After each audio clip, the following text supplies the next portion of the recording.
Hi, I'm Sydney and welcome back to my Flock and Squawk, and this video is all about this cosplay that I've been putting together, so let's talk about it. So this September I'm going to a convention in Portland, the big one, Rose City Comic Con, and I've decided to put together a few cosplays for it. Last time we went, I only did one cosplay. I did Sailor Moon, but I did her school uniform, and then I did her Sailor Scout outfit. And this time I'm going to be doing several different cosplays, and I just finished the first one. I don't feel like I'm totally finished, but I am close enough to where I can say that it is technically done. I still have details that I want to add or expand upon to make it even more, more details to it. But we are just going to go over the three basic pieces, and this is such an easy cosplay that I think anyone can do it. No sewing no sewing skill is technically needed. You mostly just need arts and crafts paint. So let's just kind of get right into the elements of this cosplay. So first off, this cosplay is a Pokemon trainer class called the Pokemon Breeder. I specifically picked it out of looking at the pixel art from Gen 3 Pokemon video games. I remember playing Sapphire very fondly, and it was my first Pokemon game that was all mine and not shared with a sibling. So I went through and I looked at all the art for who you go up against. So your character when you're fighting Pokemon battles, all the options for trainer classes. One of them was Pokemon Breeder, and I thought that it seemed perfectly simple and a fantastic entry into like an easy casual cosplay that I can kind of use things from my closet as well as add Pokemon details. So the main elements of this cosplay are the bandana and the apron.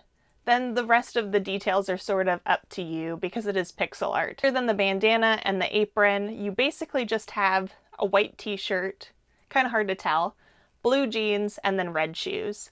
Simple enough, so I figured this is a perfect casual walk around the convention outfit. And when they remade the original Gen 3 video games for the 3DS with Alpha and Omega, Ruby and Sapphire, they expanded upon the art, but for the most part it really is just the bandana and the apron that makes this trainer class, which makes it very easy and accessible.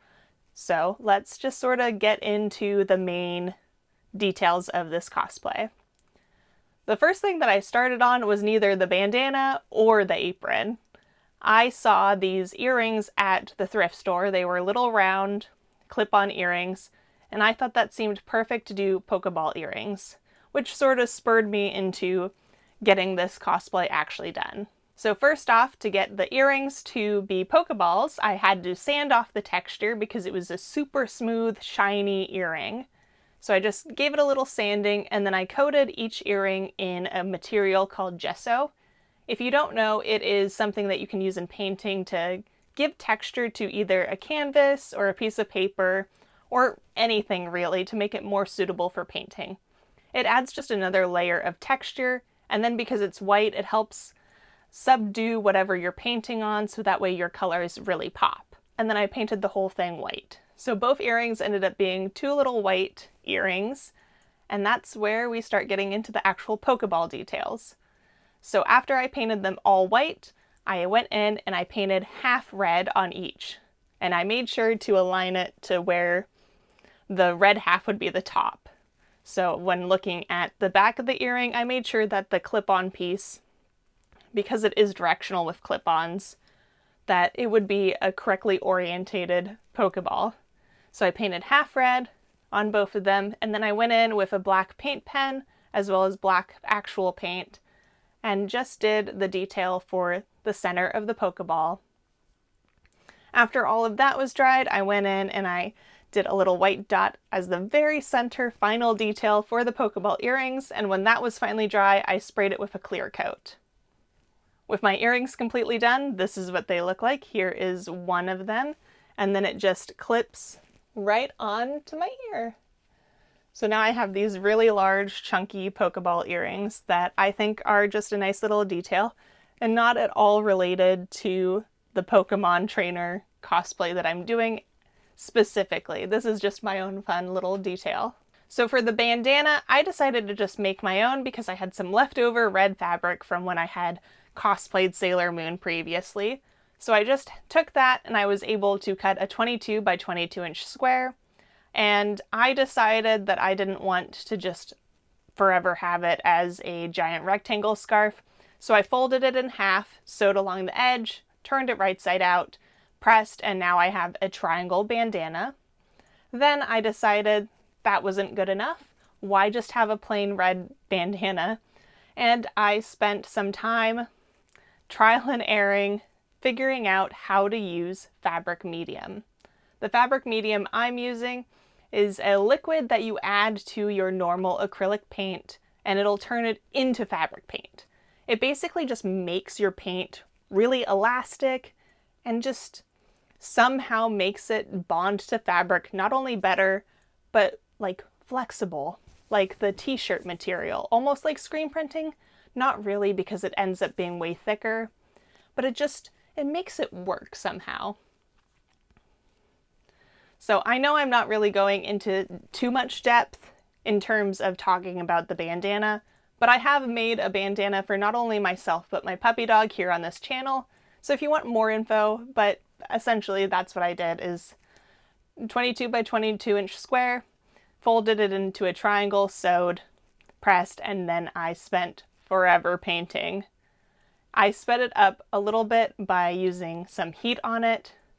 Be careful on what surface you're using heat on, because I warped my cutting mat a little bit. They're not very good with heat. Also, when it comes to using the fabric medium, I wasn't quite sure how it would work because my white paint is the same brand as the fabric medium.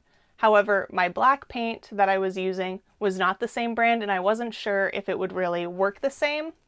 I also did a few tests on how many layers, how thick, just figuring things out, and now I have a perfect sample for point of reference. Being done and my headband now being painted, having a Pokeball symbol.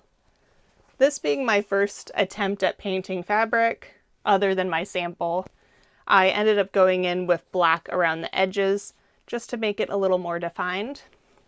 So now I have this nice bandana. It doesn't have any elastic or anything. And then, as something I did, I ordered off Amazon a little clip so I can better clip it onto my hair and it won't fall off or slide when I'm walking around the convention. So I got my red bandana. All that's left is talk about the apron.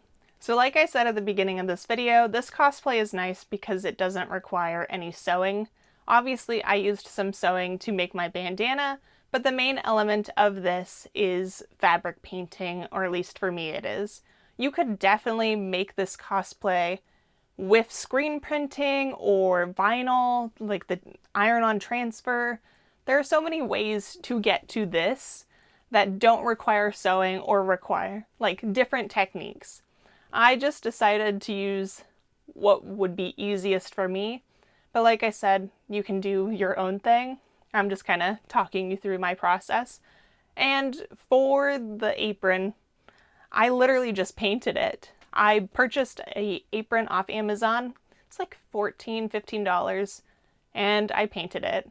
So that's what you're seeing here now, and I think it turned out really great. Here, let me just put it on.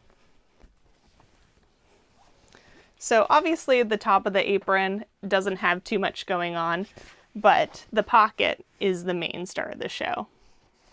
So I painted over it, and you can see here that I didn't like paint too far, but from a distance, it looks great to me. So yeah, this pretty much sums up the cosplay. I will be wearing blue jeans, red sneakers, and probably a white-ish t-shirt when I go to the convention. There are other details that I mentioned that I want to be able to add in. One of them I do actually have with me, if I can remember where I put it, but I have a red pin that's an R for Team Rocket. Kind of thinking maybe I should add that on to my cosplay here to give it a little Team Rocket in disguise kind of feeling. Haven't fully decided on that, but something that does add to the Team Rocketness if you are like paying attention. Not that I expect anyone to like focus in on all these details that I'm doing on a trainer class cosplay and not necessarily like a specific character is that I have a Meowth. So here's my little Meowth guy, which you might also recognize from a video where I rejuvenated him. So I got this little Meowth, and I'm thinking that I can have him sort of in my pocket. Like, you know, Pokemon breeder, this is my Pokemon guy. So, you know, just that's one element. The Team Rocket pin is another element that I'm thinking might be fun to throw in. I have a Pokemon fanny pack, which is up in the closet at the moment, but it has the badges from Gen 1 on it. So that might be a fun little thing to use at the convention. Very practical. The apron pockets, like, that's a very practical thing too, for if we're thinking casual convention cosplay. And yeah, I'm kind of thinking maybe I'll do like a little sign that's the exclamation point for in the video game when you get, you know, you're going to battle. I like noticed you, so let's battle. Yeah, that's kind of where this cosplay is at. And I'm sorry if this came off a little rambly. Just trying to think of everything I want to say and not make this video too long or too boring. But yeah, this is my trainer class cosplay of a Pokemon breeder. I think it's like Pokemon breeder Sydney would be what comes up when we go to battle. But yeah, let me know what you think. Oh, before we go, one last detail that I'm thinking of, unless anyone knows of like a better prop Pokeball, is like they have the kids toy that like clip on a belt. I think that might be the easiest Pokeball option. It's not very cost effective, but like a little couple Pokeballs on like my belt bag, I feel like that would be cute and definitely add to it. They are like $40 though. I'm not sure I really want to spend $40 on toy Pokeballs. But if you know any other alternatives to that kind of thing, to like add little details, let me know. I'm really interested on how I can make this cosplay even more fun, or like little details. But yeah, all that being said, thank you so much for watching. I hope you flock and squawk again with me sometime and leave me those comments down below. Bye!